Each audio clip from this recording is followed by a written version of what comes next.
Did you know that when you're on the road with limited data or Wi-Fi, you can still listen to the X-Zone Radio Show with Rob McConnell, The Science of Magic with Gwilda Wiyaka, X-1, Dimension X, Space Patrol, and every minute of the X-Zone broadcast network by calling 213-401-0080, courtesy of Audio Now. No smartphone, app, or internet needed. It saves your data plan and it's free if you have unlimited minutes. Call 213-401-0080 to listen on any phone, anytime, anywhere. Remember 213-401-0080 for the best of the paranormal, parapsychology, and sci-fi radio programming anywhere, 24/7, 365.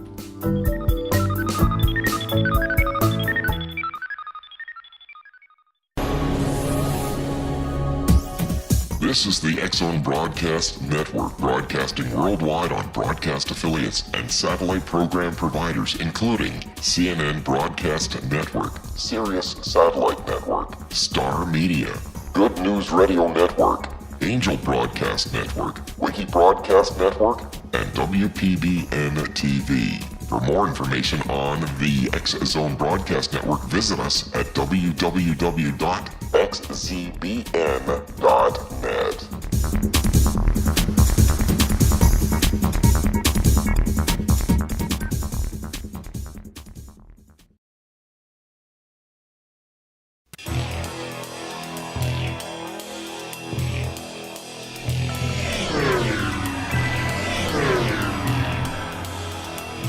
This is A Different Perspective with Kevin Randle.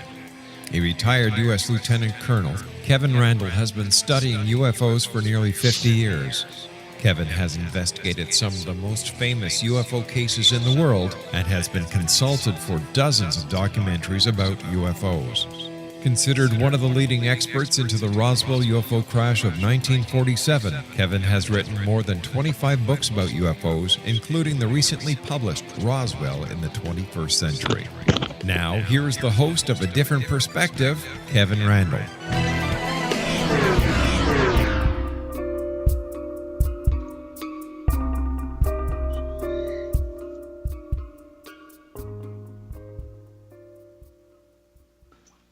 And welcome to A Different Perspective. I am, in fact, the host, Kevin Randle. Today, I think we have a special treat. I have on the line with me a former member of Project Blue Book. Now, in the past, when we've talked to people about Project Blue Book, or we've talked to people who were allegedly with Project Blue Book, what we found out is that the person was probably a officer who had it as an additional duty at a Air Force base. He wasn't there at Wright-Patterson Air Force Base. I have with me today CARMON MARANO, who was on the Project Blue Book staff at Wright-Patterson Air Force Base, serving with Lieutenant Colonel Hector Quintanilla at Wright-Patterson, and he, I guess, was there when they closed down Project Blue Book. So we have this fellow with us. He is trained in physics, and he co-authored a government publication in 1968 for the U.S. Bureau of Mines entitled Optical Properties of Glass, Transmission Losses of Eyepieces Used in Mine Environment. So it's not that he's an uneducated man. He's a highly trained man. He's a former Air Force officer, and he is the one that provided a great deal of the material that we have discussed in the past here on the Socorro case and things like that to Rob Mercer,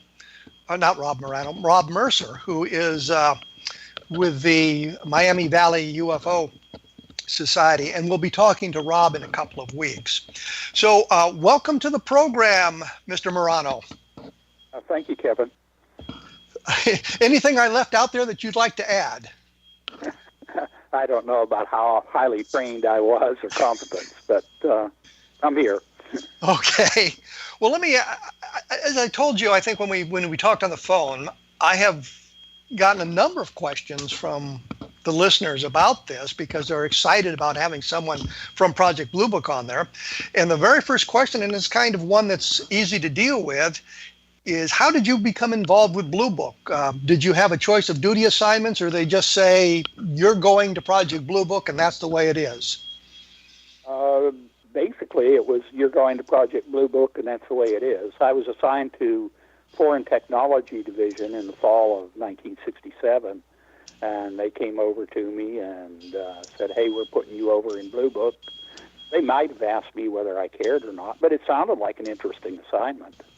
So you say it's an interesting assignment, so it wasn't something that you were dead set against. It was just, hey, you're available, go over to Blue Book, and you said, okay, fine. Basically. I was excited about it when I first went over. Did you have any background in UFOs prior to that? Were you interested in the phenomenon, or was it just something that passed by you? I was mildly interested in extraterrestrial life, and I had read Carl Sagan's book on SETI, and yes. I can't remember what the title of it was at this point, but it was something that was mildly interesting, but I didn't have any particular, any deep and abiding interest in it. You didn't have a feeling one way or another, are UFOs extraterrestrial, are they just natural phenomena, misidentifications? You didn't have any bias one way or another? No. No, I would have loved to have found something while I was there that I could have said, yes, this is extraterrestrial, but I didn't run onto anything in my span of time that I was there that I said, yeah, this looks like something that is not of this earth. Did you make many trips off Wright-Patterson? Did you go to the scene of UFO sightings very often? Not very frequently. We were a real small office. There were just 5 of us there. And generally speaking, I would get about, I'd say, 2 to 3 sightings a day, and that was my responsibility then to evaluate them. So there wasn't a lot of time that you could dedicate to any particular case. When you say 2 or 3 sightings a day, you mean coming through the mail or calls from Air Force bases or civilians trying to report UFOs? Most of them were from the Wright-Patterson area in Project Blue Book. We were the site for the Wright-Patterson, Ohio area there. So normally the vast majority of the cases we got were from right in around Ohio, Indiana, Kentucky, Pennsylvania kind of area. But we occasionally got other people who called us up and reported them. We weren't allowed to investigate unless they were officially reported to the Air Force. And we investigated if they reported directly to us and completed the forms, or if one of the local bases throughout the United States each had a UFO officer. Let me interrupt you here. We're going to have to take a quick break. I think I'm a little bit late on time here, so we'll be right back after these messages. All right.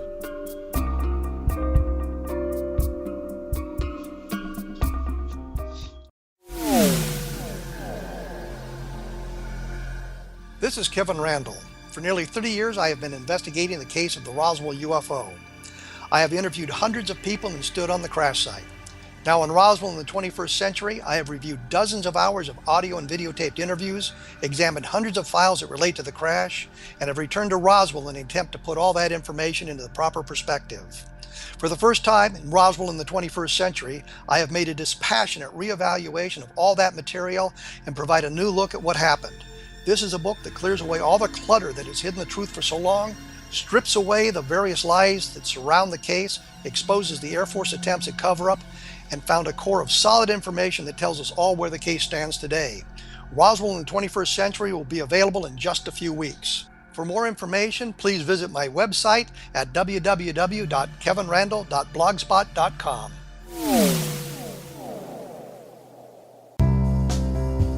Gibbs A. Williams, Ph.D., is a practicing psychoanalyst, supervisor, researcher, and author in New York City.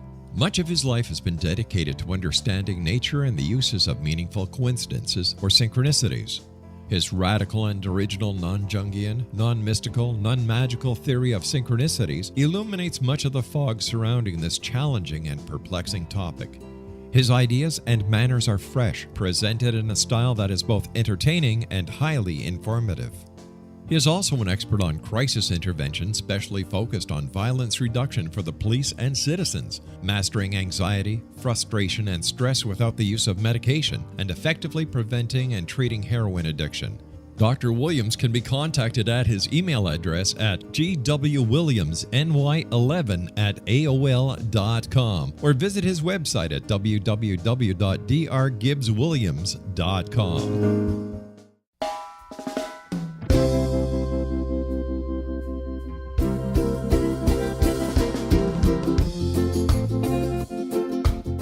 This is Johanna Carroll, host of Dialogue with Divinity on the X-Zone Broadcast Network. While walking along Kaanapali Beach in Maui this past year, I kept discovering all these shells and coral in the shape of hearts. My dialogue with Divinity was very simple. Do you want me to do a retreat to heal people's hearts in Maui next year? And of course, the answer was yes. As a master spiritual teacher, I am offering you a neat retreat called Rise, May 8th through the 12th, 2017, and the chance of a lifetime to rest at a 5-star resort for 5 days and experience a spiritual renewal of your heart and soul. Kaanapali is one of the top 5 beaches in the world. This stunning resort has undergone a $40 million renovation. I walked the entire property, checked out the room choices on your behalf, and I must say it is stunning. Our conference room faces the ocean with sliding glass doors. Maui is known as Mother Maui because it is a soft, gentle, healing energy. In the embrace of Mother Maui, you will feel yourself rising from the limitations of an ordinary life to an extraordinary journey of peace, bliss, and harmony. A greater sense of clarity. Our Rise retreat ignites renewal in the sacred elements of air, water, earth, fire, and wind. There's plenty of free time to enjoy all that Maui has to offer. A small deposit is required now to reserve your space, as this retreat, it will sell out. For more details, please go to johannacarroll.com and register today. Aloha, and I'll see you in mystical Maui.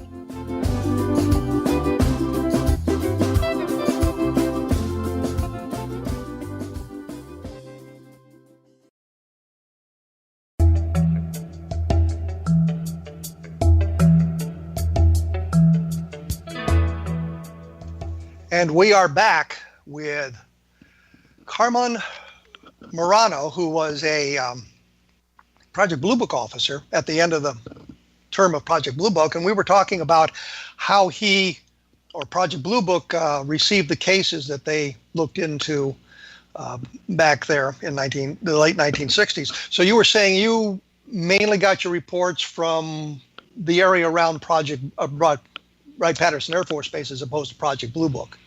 I would say the majority of them came in from around Wright-Patterson. We did get cases nationwide when one of the local investigators couldn't identify something and he needed help. He might send it on through to us, or people in other states might contact us directly. So, if I understand what you're saying to me, is that if the say a report came from Cheyenne, Wyoming, and they would call Francis E. Warren Air Force Base, and there might be a local officer assigned to investigate it. And if he was unable to make an identification, then he would contact you at Wright-Patterson. He might do that. He had a lot of different options. He could solve it. He could leave it there. If he could say, well, it's unidentified, in which case we never really got a copy of it, or he could pass it on through to us, and then which case it went in our case files. There were lots of sightings reported to the Air Force that never made it to Project Blue Book.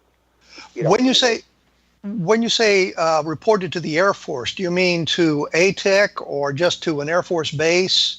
To an Air Force base other than Wright-Pat. If it came into Wright-Pat, it came into Project Blue Book.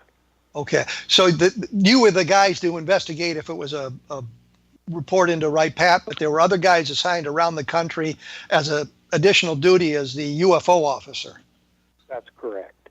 And they might forward a case to us for evaluation, or they might solve it and keep it at the base, or people throughout the United States might call us directly, in which case we handle it. When you were at Blue Book, and Dr. Hynek talked about this, that there were cases that never made it to Blue Book. They went elsewhere, especially cases that were really hot, really exciting, never made it to Blue Book. Did you notice anything like that? That cases may have bypassed you guys at Blue Book? Bypassed us to go where? To a different organization. At the time, there was something called Project Moondust, which had a UFO component to it.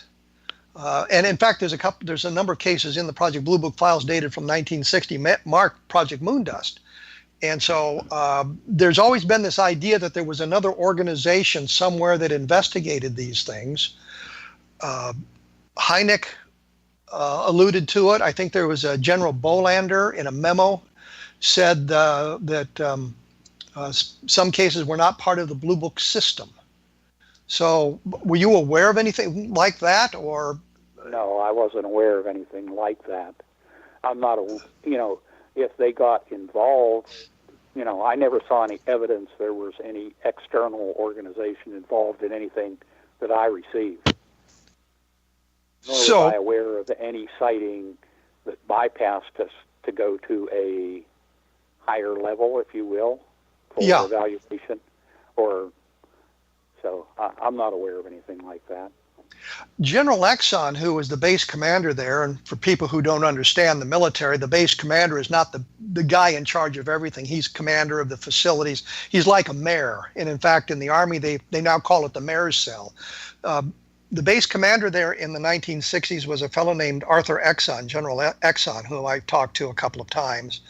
And he suggested that periodically there would be a flight in from outside, from Washington, D.C. or somewhere else.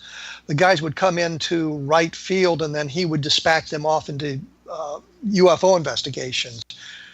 Were you aware of anything like that at all? Not at all. No, sir. Nor did anybody in the office seem to be aware of anything like that. I never heard any rumors of it, if that were the case. I was completely unaware of it, and if there was someone else there, say Colonel Quintanilla, if he knew of something like that, he never mentioned it. And if something like that was going on and was classified high enough, he probably would not have mentioned it to you. Is that correct? Well, I don't know. I was cleared for secret information, and I might even have had a top secret at that time. Okay. I moved from that office over into a building where I had top secret information at my disposal all the time. So, it would have had to have been top secret special access for me not, so if I hadn't been allowed to see it. Okay. Special access, you have to need to know. Yes. To see, and it's very highly restricted. Well, you were there at the end of Project Blue Book, yes. And I remember I'd been back from Vietnam for just weeks when they announced that Blue Book was closing in December of 1969. You were there at the very end of Blue Book. Was there anything special that happened there? Or were we just busy winding up the organization and closing the files? Anything interesting that was going on at that time? Not really. Once Dr. Condon issued his report and then the Air Force decided to close us down, it took us, several weeks at least, I would say, to pack up all the files, box them, and get them ready for shipping and then send them out. And they went to Maxwell Air Force Base, the Air Force Archives? I believe so, yes, sir. I say that because at the time I was in... I guess it was 1976, I was in Air Force ROTC, and there was a circular that came around and told us that the Project Blue Book files had been declassified and were available for research at Maxwell Air Force Base. So I managed to get a magazine assignment to go down and look through them. So I had a chance to look at them at Maxwell. The vast majority weren't classified. There were only a few classified cases, and the vast majority of those were of Navy ships in the Pacific, and the exact name of the ship, the location, and the time was classified. But of those ships that had unidentified sightings, every one that I can recall when I was there certainly were ICBMs launched out of Point Mugu or Vandenberg going into Kwajalein. Okay. Well, I will say, looking through the Blue Book files, that I saw very few that were stamped secret or confidential. So, all of the ones that weren't classified were open basically to the public. We had numbers of reporters who came through and looked at cases. And in fact, to make their life easier, I put together a big, all of the cases that had photographs associated with them. I put them into a big binder so they could leaf through and find a case that they liked. You know, the photograph was interesting, and then we could go to the files and pull the files for them. So they showed up and had no restrictions on what they could see in the Blue Book files. On the unclassified files, that's correct. And the only ones you remember being classified were things that dealt with national security, and by that we mean the missile launches you were talking about, or the ICBM tests, as opposed to the UFO being the event of national security. That's correct. One of the vast majority of them. I can't say that they were all that, because quite truthfully, I never went through all the classified files. But the vast majority of them were Navy sightings, and they were ICBM sightings. This case from Minot actually had a classified rating on it when it first came in.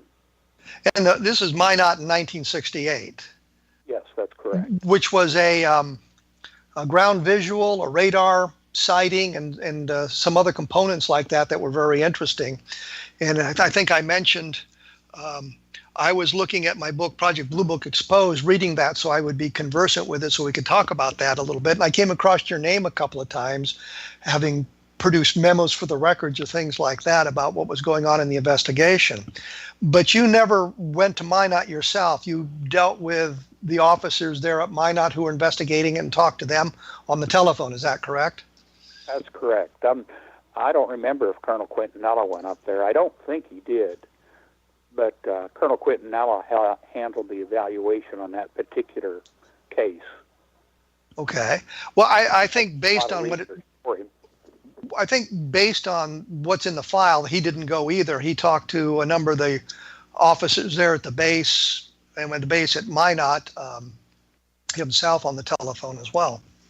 So you were discussing what was seen there, and do you remember much about that case? Some, but not a tremendous amount, I don't suppose.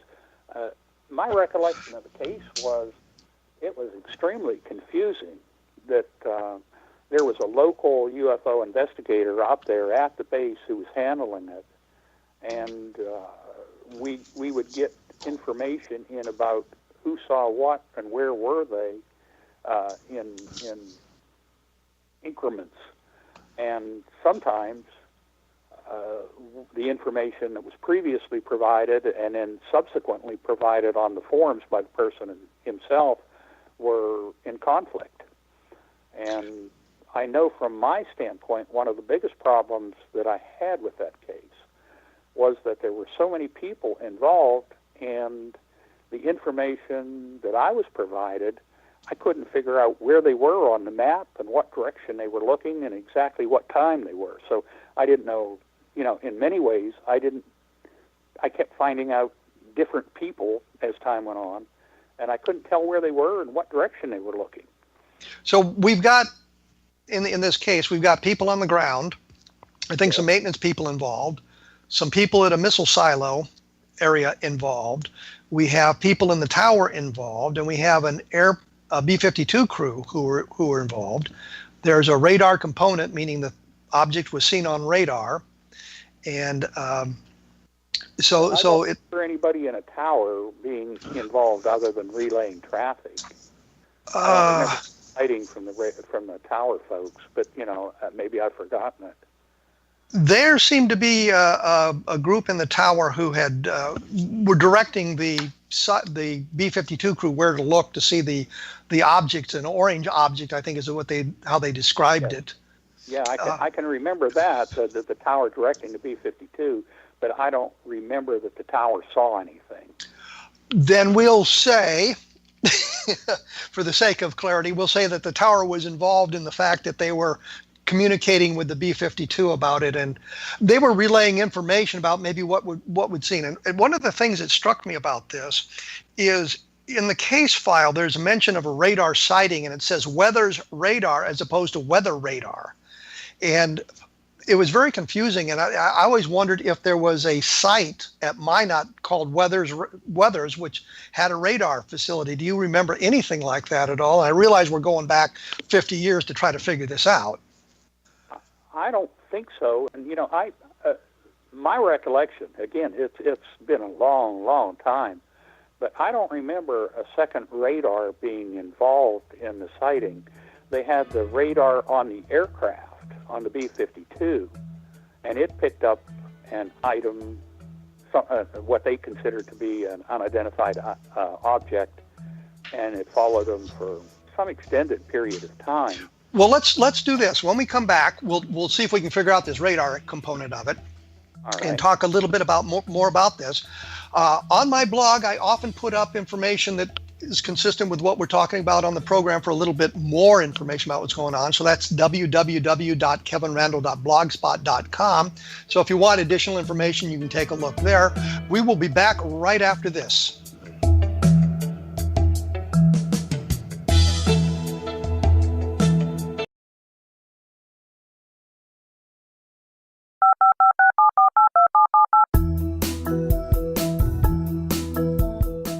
Did you know that when you're on the road with limited data or Wi-Fi, you can still listen to the X-Zone Radio Show with Rob McConnell, The Science of Magic with Gwilda Wiyaka, X-1, Dimension X, Space Patrol, and every minute of the X-Zone Broadcast Network by calling 213-401-0080, courtesy of Audio Now.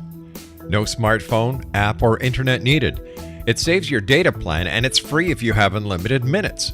Call 213-401-0080 to listen on any phone, anytime, anywhere. Remember 213-401-0080 for the best of the paranormal, parapsychology, and sci-fi radio programming anywhere, 24/7, 365.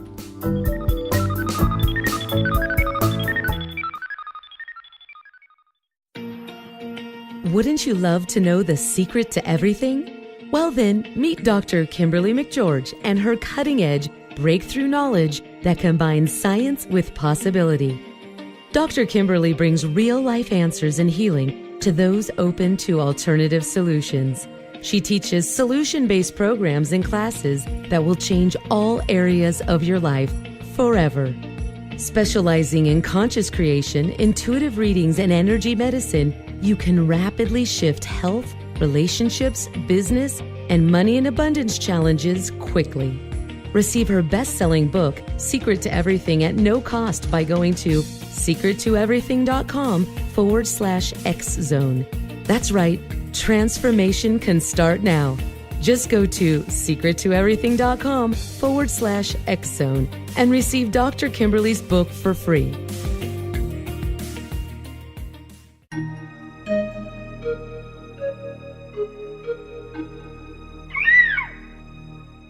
While science pursues fact, magic accesses the quantum level, bridging random facts to form truth. As long as science and magic remain separate and polarized, the truth cannot be known. I'm Gwilda Wiyaka. Join me on the Science of Magic radio program, dedicated to unification and evolution of consciousness. During each episode, I'll be speaking with experienced and respected scientists and mystics. From astrologers to astronomers, from medical doctors to shaman, the scientific method to dowsing and intuition, we'll weave together information from seemingly divergent practices to promote unity and enlightenment. Join me, Gwilda Wiyaka, and the Science of Magic right here on the Mutual Broadcast Network. For more information, visit www.thescienceofmagic.net.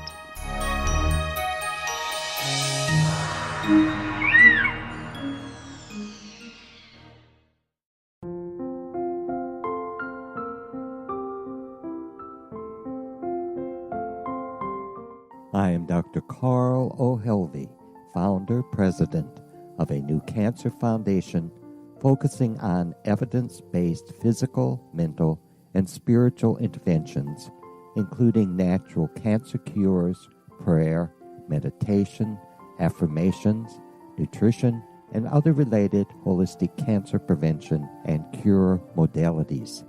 These are used in cancer education, research, and financing care.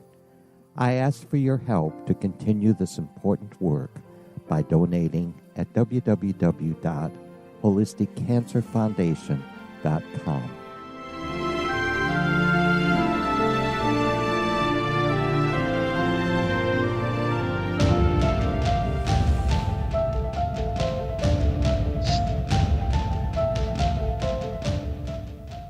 And we are back with former Project Blue Book officer, CARMON MARANO, and we were talking about the Minot case. And this is a case where there were, as we've mentioned, people on the ground who saw things in the sky. There was a B-52 crew involved.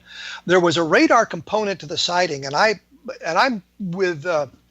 Marano on this.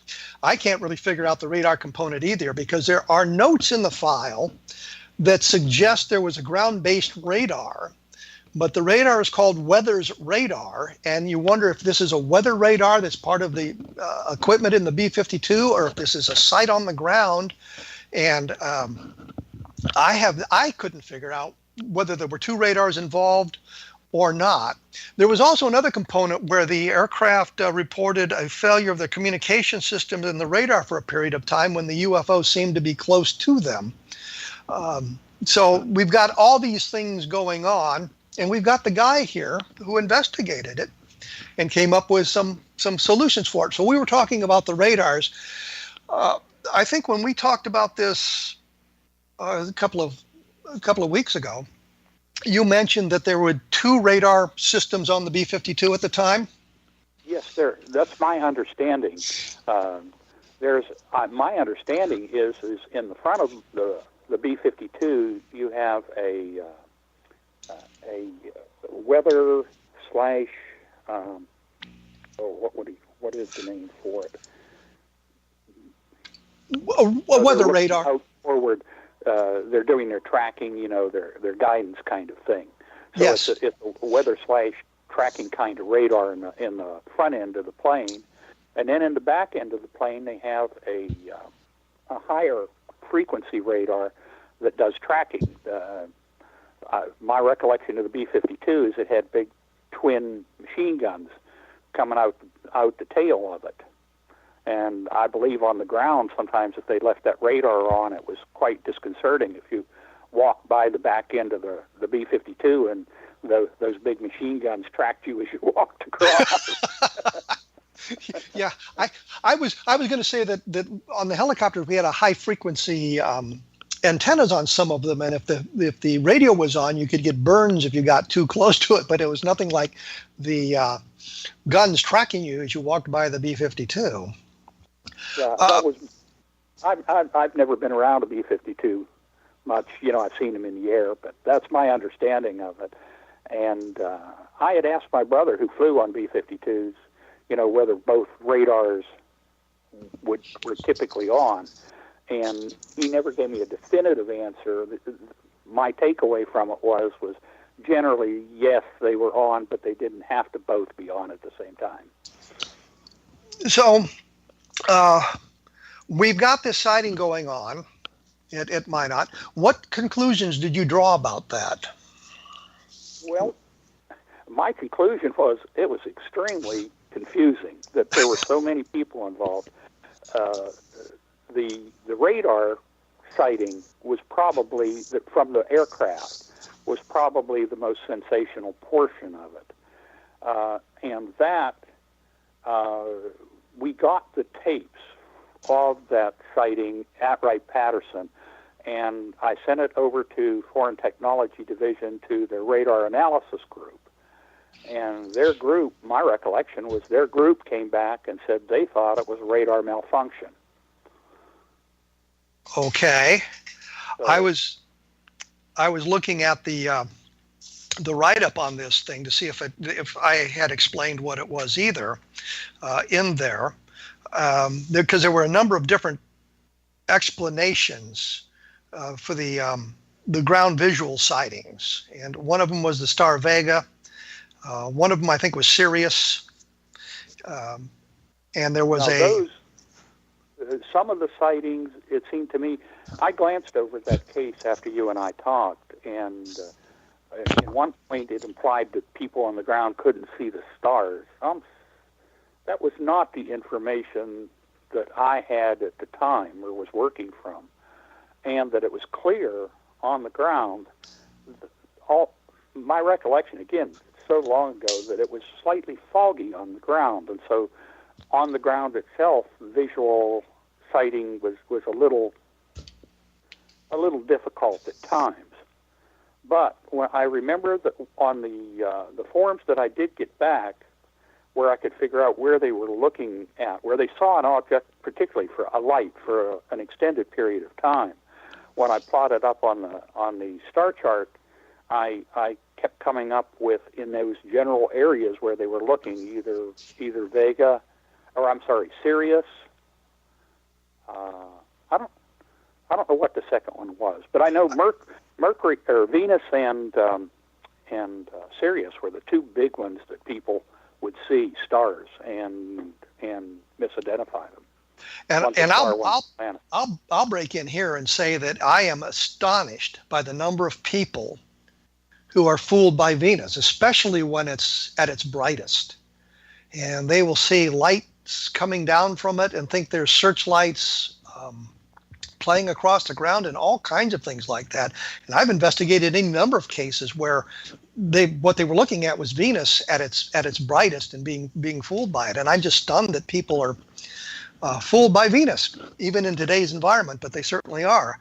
I think that the case file also suggested that there was an inversion layer over there that was causing a magnification type effect on the stars and gave them a little bit of an unusual look. That was my understanding, which is there was a heavy temperature inversion that night, and I know that when you get temperature inversions, particularly if you can see beyond the horizon, so sometimes you actually see an object that's below the horizon, and it distorts it tremendously, changes the color. I remember there was a sighting from Ilsen Air Force Base, Alaska, where guys in the tower who were familiar, they were there every night, and they actually saw the moon below the horizon and reported it as a UFO. And my recollection was they were sort of embarrassed about it after I found it. But, I think the point being that during an inversion, it can distort, change colors, make stars scintillate, the changing colors. And if you stare at a star long enough, or at least my experience is, that it tends to look like it's moving around sort of Brownian motion, so to speak, random motion, with sort of an area where you see it mostly. It doesn't go too far, but you'll think it's maybe moving to the side a little. Well, that's called autokinesis, by the way. Oh, okay. I just happen to know that one of the many things that I know that is virtually useless to anybody else. But people staring at a point of light. To me, I didn't know the term for it. But, well, people staring at a point of light. There was a trooper once who chased Venus for a couple 100 miles. Well, that was used at the opening of Close Encounters of the Third Kind movie, sort of a representation of that. And I'm not really sure that he was chasing Venus, given some of the other people who were involved in that. But that's a whole nother. Okay. I didn't evaluate it. It was just one of the cases I had heard about when I went there. Well, and the reason you and I got in contact is you had sent a great deal of material to Rob Mercer from your days in Blue Book. And I was kind of curious, how did you end up with all that information? Why wasn't that shipped off to Maxwell at the same time? It was never part of official case files, or it was stuff that had been Xeroxed. It was basically, I inherited the desk and the materials from the guy from before me who was chief analyst, and he inherited it from the guy before him. And so I had all this stuff on my desk, and I had my choice. Basically, I could throw it away, or I could pack it up and keep it. And I said, I think I'll just keep it. This stuff is sort of interesting. Maybe I'll go back and reread it someday, but I never did. So it was virtually almost sight unseen until I gave it to Rob. So it wasn't really official files, but it was material that was based on the official files and contained copies of things in the official files. That's correct. And it might have had, for instance, a lot of sightings that I got reported to me were from aerial advertisers. And I'm not sure, but I remember I had a list of aerial advertisers for the tri-state area and, all the telephone numbers. So if I got something I suspected was aerial advertising, I'd call up the local aerial advertiser in that area. And generally speaking, if I called them, I sort of located what they were seeing. If you saw a bunch of rotating lights or something like that, that almost always turned out to be aerial advertisers. And where it would go across the sky and then turn. Well, the thing that interests me, just from, I guess, my eclectic background, did you work a normal duty day, 7:30 to 4 or whatever? Did you ever get calls in the middle of the night about a hot UFO sighting or anything like that? Well, generally speaking, I worked longer than a normal 8-hour day. So, I might be in the office until 7:30 at night or so. But I don't remember getting any calls in the middle of the night. Maybe this one from Minot. Well, I doubt that. I doubt that was even in the middle of the night. So very few. But since I did work long hours, occasionally I would get calls after duty hours with meteor sightings or fireballs, mostly meteor sightings. Well, the meteor sightings are kind of interesting. And you and I had talked a little bit about the Zond 4 reentry, the Zond 4 being a Soviet satellite that re-entered in March of 1968 and sparked some UFO sightings. Yeah, it was fairly interesting. It was a nuclear-powered satellite. I guess a number of satellites that have nuclear power plants, and so it decayed, augured. It came in from the west to the east, and it broke up into, I believe, 4 parts. And I got reports from across the nation, and some people who saw it, I can remember, drew like a rocket ship with fire coming out the back and portholes which were some of the pieces of the satellite that were burning up, and even like rivets on the rocket ship. And to me, it was really interesting from the standpoint of what people could structure around something they were seeing.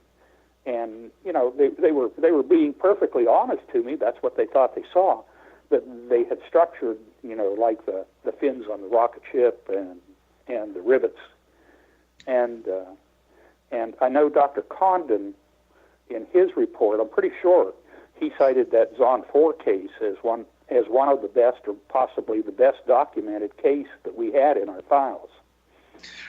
The interesting thing about that is it harks back to the Charles Whitted case from 1948, where they too saw a cigar-shaped craft with square windows on it, and the Zond 4 people reported the same thing.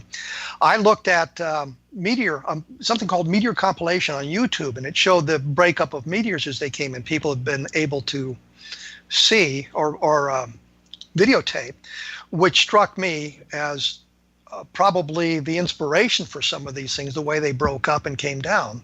But we're going to have to take a quick break here and come back with our final segment of our discussion here. So we will be back right after this, talking to CARMON MARANO about his stint in Project Blue Book, so stick around.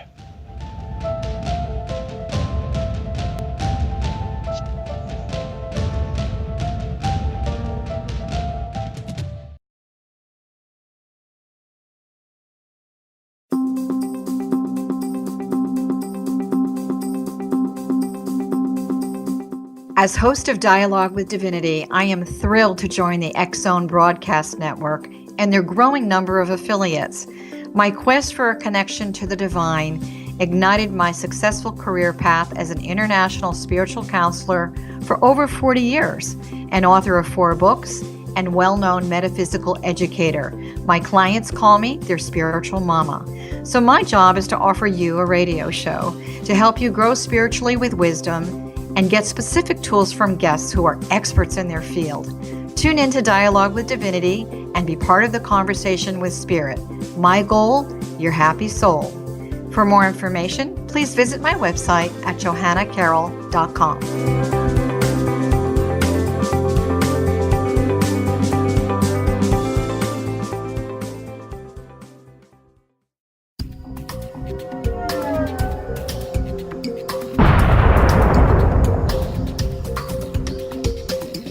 Coming soon to the X-Zone Broadcast Network is A Different Perspective with me, Kevin Randle, as your host.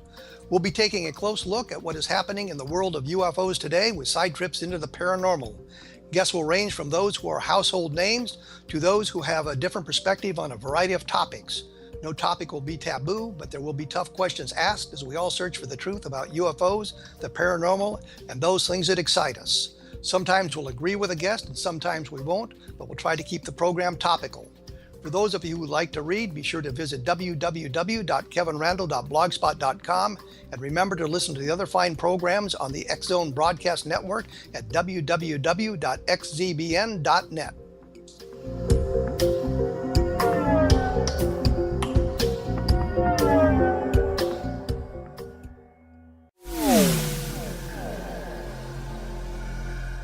This is Kevin Randle.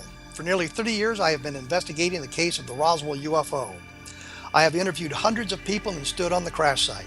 Now in Roswell in the 21st century, I have reviewed dozens of hours of audio and videotaped interviews, examined hundreds of files that relate to the crash, and have returned to Roswell in an attempt to put all that information into the proper perspective. For the first time in Roswell in the 21st century, I have made a dispassionate reevaluation of all that material and provide a new look at what happened. This is a book that clears away all the clutter that has hidden the truth for so long, strips away the various lies that surround the case, exposes the Air Force attempts at cover-up, and found a core of solid information that tells us all where the case stands today. Roswell in the 21st century will be available in just a few weeks. For more information, please visit my website at www.kevinrandle.blogspot.com.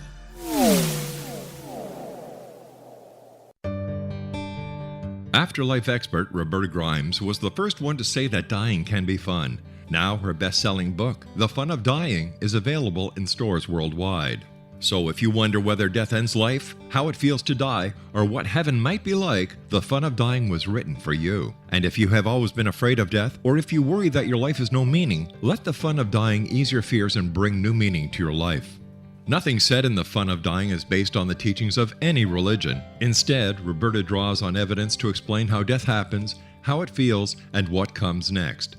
A lot of the best death-related evidence was produced in the first half of the 20th century. When it is put together with recent discoveries, it tells a consistent and amazing story. Roberta Grimes blogs and answers questions at robertagrimes.com. Her wonderful book, The Fun of Dying, is available on Amazon and at stores worldwide wherever books are sold.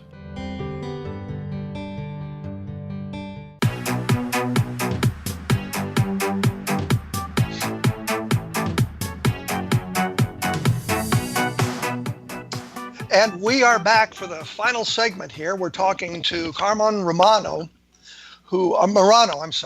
Carmon Marano, who was talking to us about the Zond 4 reentry. This is a Soviet satellite that broke up. And as we were breaking away, I mentioned this thing from YouTube called Meteor Compilation. And if you look at that, you see these bright meteors breaking up. And if you look at that, you can see how as the thing breaks up, it strings out, and it gives the impression of a lighted cockpit and a series of windows behind it. So you can understand how people who got a quick look at this might misinterpret it into some kind of a structured craft. And what is interesting about this is we know what the Zond 4 was. We know this is the explanation. We got those sorts of drawings from the people who reported the UFO component of it. And we look at the Childs Whitted case from July of 1948, and I know my partners in the world of UFO are annoyed with me for this, but if you look at that and you look at the drawings made by Childs and Whitted, and they were airline pilots who saw something coming at them late at night as they were on a commercial flight, thought it was an Army jet plane coming toward them, and then reported these cigar-shaped objects with the square windows on it. And at the time, it was written off initially as a meteor, or a bolide, extremely bright meteor. And then I guess the officers at that time, it had been Project Sign, said, no, I just cannot be. It became one of the most important cases in the Project Sign files. And now we have this case from 1968 that shows us that people can be confused by that sort of thing. So I think the Zahn 4 case is very important for the UFO research in that respect. So you had an opportunity to talk to some of the people who had reported the cigar-shaped craft when the Zahn 4 re-entered? Yes, sir. Yeah, I had probably, I can't remember how many reports, probably 20, 30, 40 reports that came in on the Zahn 4. And I think the big distinction is I remember from whether they were satellite decay or meteors, is the meteor sightings are much shorter in duration. They have much faster angular velocity than the satellites. The satellite might take a minute or two to cross the sky, where the meteorites are normally, a couple seconds at longest. So, and that I mean, that's important when you're studying or researching, investigating UFO sightings, is the length of time something is in sight, because if you've seen it for a second or 2 seconds, you really don't get a good look at it. And the mind tends to fill in details that you might not observe, which is why you end up with this impression of a lighted cockpit and square windows across it. And that's the thing that really struck me between Zahn 4 and Charles Whitted, was the fact that they were talking about square portholes, square windows across it, and illustrations made of the Zahn 4 by the people who thought it was something extraterrestrial drew the square windows, as they did with Charles Whitted. So I thought that was very interesting in that respect. Did you get many meteor sightings? I got a number of them. The vast majority of them weren't unidentified. But we would get meteor sightings, and since I worked late, oftentimes I would get to take them, and I'd just try and pass them on to somebody who, one of the universities maybe, and tell them, hey, we had a meteor sighting here. Well, in your time at Blue Book, did you get any sightings that you thought were puzzling, that the solutions might have been a little hinky, or did you pretty much solve everything that came in? The one that puzzled, the one that I guess would have been sort of extraordinary if I hadn't solved it, was there was one on the southeast, I believe Georgia, South Carolina, where a guy was driving along a highway at night, and he saw this U-shaped craft came over the treetops. And according to the report, his car stalled, his lights failed, and the radio went off, and it disappeared out of sight, which, taken at face value, and it made a noise. Taken at face value, there's nothing that explains that. But I had written to several police departments and to several military bases in the area, and I believe it was a Marine base. I won't swear to it, but it was one of the military bases, wrote back and said, well, they didn't know what the guy had seen, but they had a low-level night helicopter operation, and their helicopter crossed that exact spot within 2 minutes of when the guy said he saw it.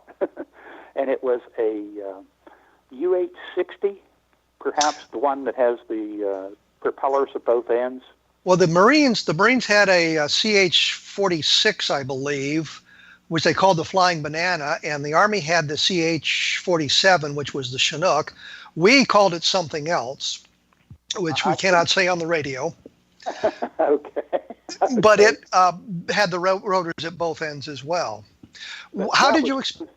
Well, that was close enough for me, that a low-level night operation across that spot within 2 minutes of the sighting.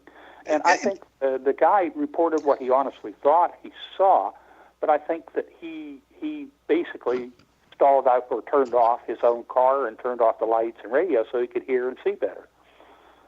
With that, then, unconsciously did that. He didn't realize he'd done that. I believe so, yeah. And I probably would do the same thing if that happened to me. I mean, it sounds like, if you didn't have the helicopter crossing within 2 minutes, it would just sound like you're making up an explanation to have one made up. But I mean, how do you account for the helicopter? And there was no report, obviously, from the helicopter crew of seeing anything unusual around that time, I would imagine. Otherwise, you'd have probably gotten some kind of report from the military of having seen anything unusual whatsoever. So we've got a flight crew in the area, and they basically didn't see anything unusual at the time. So, yeah. And it was a low-level night mission, so everything just fit absolutely exactly.